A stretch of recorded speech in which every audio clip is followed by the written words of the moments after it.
Hello there and welcome. It's Bob Proctor back again. When you impress an idea upon your subconscious mind, that alters the vibration of this instrument we call our body. See, our body is a molecular structure. Really what it is. It's a massive energy in a very high speed of vibration. Now, we invented a word to describe our conscious awareness of vibration, and that word is feeling. If you ask a person, you know, how are you today? They'll say, well, I'm feeling fine, or I don't feel that good, I feel great. You never hear a person say, oh, I'm consciously aware of being emotionally involved with a negative idea, so therefore I've moved into a negative vibration. But that's exactly what happens. So, you see, as we start to understand this, and we become aware that we're not feeling too good, we can change it. Now, it takes a little training, but you can do it. We are really in charge of how we feel. Now, we let other people upset us, but we don't have to let other people upset us. We don't need to react to them. We can respond. We can listen to what they're saying, and they say, well, you're entitled to your opinion, but that's just not what I'm like. And we can hold our own idea of ourselves. You see, it's important that we grasp how the mind works and that we understand the relationship of the body to the mind and the mind to the body. Now, it's our results that we want to change. Now, our results could be in our physical body. It may want to be, you may want to cast off a few pounds. You may want to put on a couple of pounds. You may want to have a little higher energy. See, all the energy there ever was or ever will be is 100% evenly present in all places at the same time. Everything's energy. You know, you'll hear people say, where does he get all the energy? Where does she get all the... Nobody gets energy. Everybody releases energy. Desire is the triggering mechanism that, whoo, lets the energy flow. Now, let's go back and have a quick review. Here you've got the little stick person here. There you've got the conscious mind, and remember, you have the sensory factors hooked up to the conscious mind. And then you have the subconscious mind, and then you have the body. Now, the conscious mind has the ability to choose thoughts. Those thoughts turn into pictures. We turn the pictures over to the subconscious mind, and then the subconscious mind expresses the action. All right? Now, what is the problem? Remember, we said the subconscious mind had no ability to reject. We said the subconscious mind cannot differentiate between what's real and what's imagined. How did we arrive on the scene? I'll tell you. When you arrived on the scene, you did not have any conscious faculties developed. The sensory factors weren't even developed. This is how you arrived. That's called the little one. That's the baby. No conscious mind. So there's the subconscious mind. It's wide open. You can put anything in it. You see, your subconscious mind is programmed genetically. That's why we look like our relatives. It's built right into the genes at birth. But then we're programmed environmentally. Carl Mendinger from the Mendinger Foundation in Topeka one time said, environment is more important than heredity. Why do you think you speak the language you speak? You speak that language because you were surrounded by people that speak that language in your little life. And the language just went right into the subconscious mind. If you grew up in a home that was bilingual, you learned both languages. I had an associate over in Kuala Lumpur, and a little boy, he spoke 4 languages at 4 years of age. And you'd look at that and you'd say, my gosh. No. The baby was programmed. Why do you like the food you like? It's programming. That's right.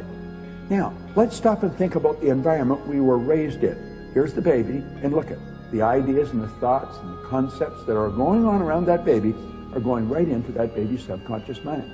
Now, through repetition, over and over and over again, and remember, the baby's getting it all day, all week, every week, all month, every month, all year, and this goes on for 4 or 5 years. And the baby reaches the age of 4 or 5 where they can start to think that baby's programmed. That baby is programmed to think like the people it is being surrounded by. If the people that surrounded that baby had gone right through school, the baby will probably grow up and go right through school. If the people that were surrounding that baby always lived in hard times, never had any money, always in debt, that's probably how that baby's going to grow up. Now, this is bizarre, but this is how it happens. It's how it happens for me. I was raised during a depression. We didn't have any money. There was always talk about no money. You should be satisfied with what you've got. Well, that's not true. You should never be satisfied with what you've got. You should be happy with what you've got. Dissatisfaction is actually a creative state. So here we have now a baby that has been programmed. Now, let's take and think for a moment. What happens when that baby starts to think for itself? Now think of this. The paradigm controls the vibration controls the action which produces the result.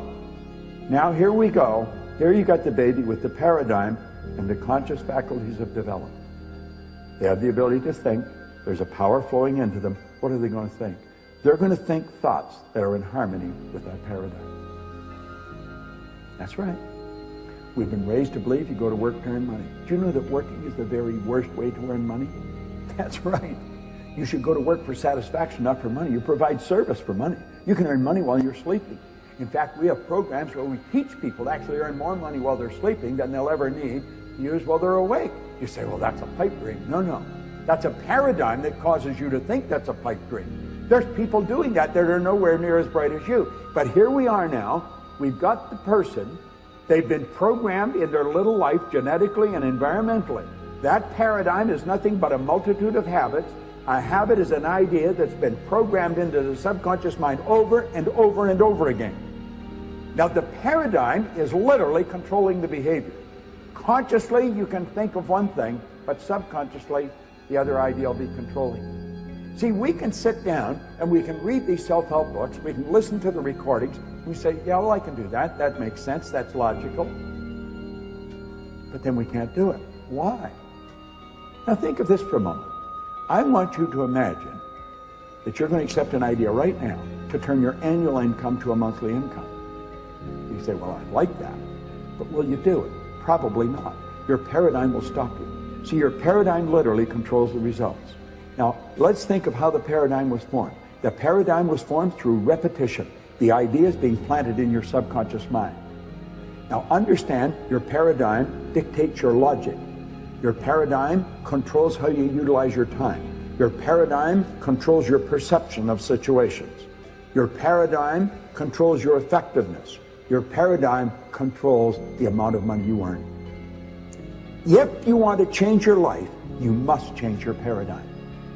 You see, to most people, it's illogical that they could take and turn their annual income to a monthly income. But if you follow our teachings, we'll show you exactly how to do that.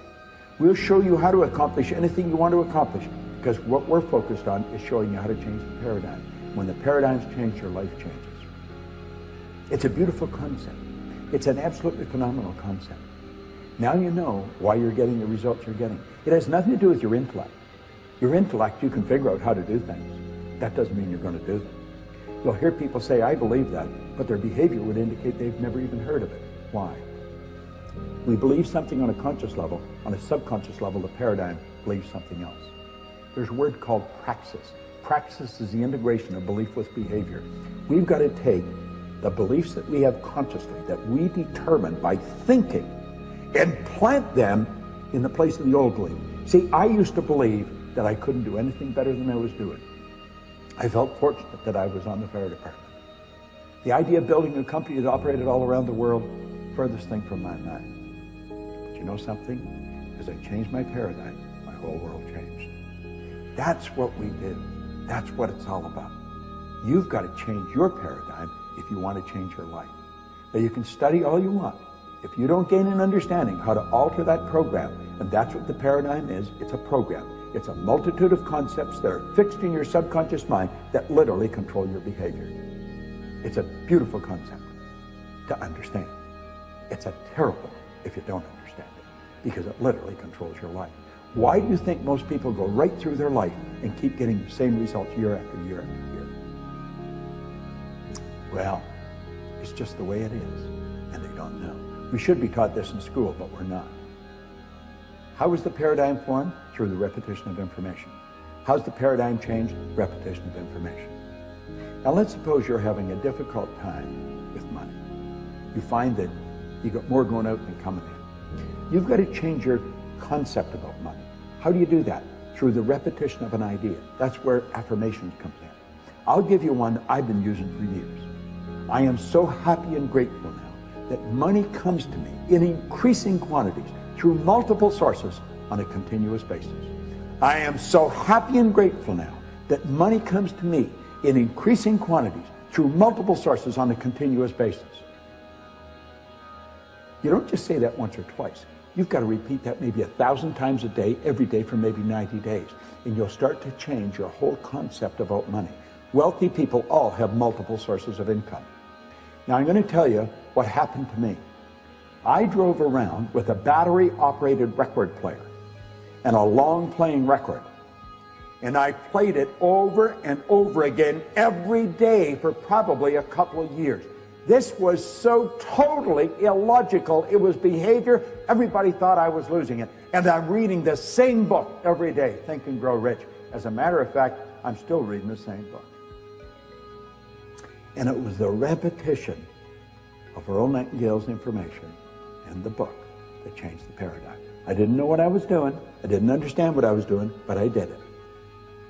You know, I had a man come up to me in the Waldorf Hotel in New York, Waldorf Astoria, at the end of a 3-day program, and he said, Bob, I really want to thank you for what you've just given me. He said, for the first time in my life, I've understood how I accomplished what I did. I said, what did you do? He said, I won the gold medal in the decathlon in the Olympics in Melbourne, Australia in 1957. That's right. Milt Campbell. And he said, I never understood how I did it. He said, the next time you run a seminar, I want to bring my boys. And he did. Milt and I became great friends. In fact, Milt has a key to our house. He can come stay there anytime he wants. I live in Toronto, he's in New Jersey. But here was the top athlete in the world, a very best athlete in the world. He didn't understand how he got there. Most people that are very accomplished cannot tell you why they are. That's why they are. They've rewritten the program. They changed the paradigm. They might not have understood how they did it, but they did it. That's what our company is all about. We teach people how to change paradigms. I want to thank you for watching this, but I'm going to ask you to share it with other people. Share it with them. Say, come and watch this. Start a rapport. Build a rapport with people. You know, it's a great way to live. And this is great information to understand. Thanks for listening. It's Bob Proctor. I enjoy sharing it with you.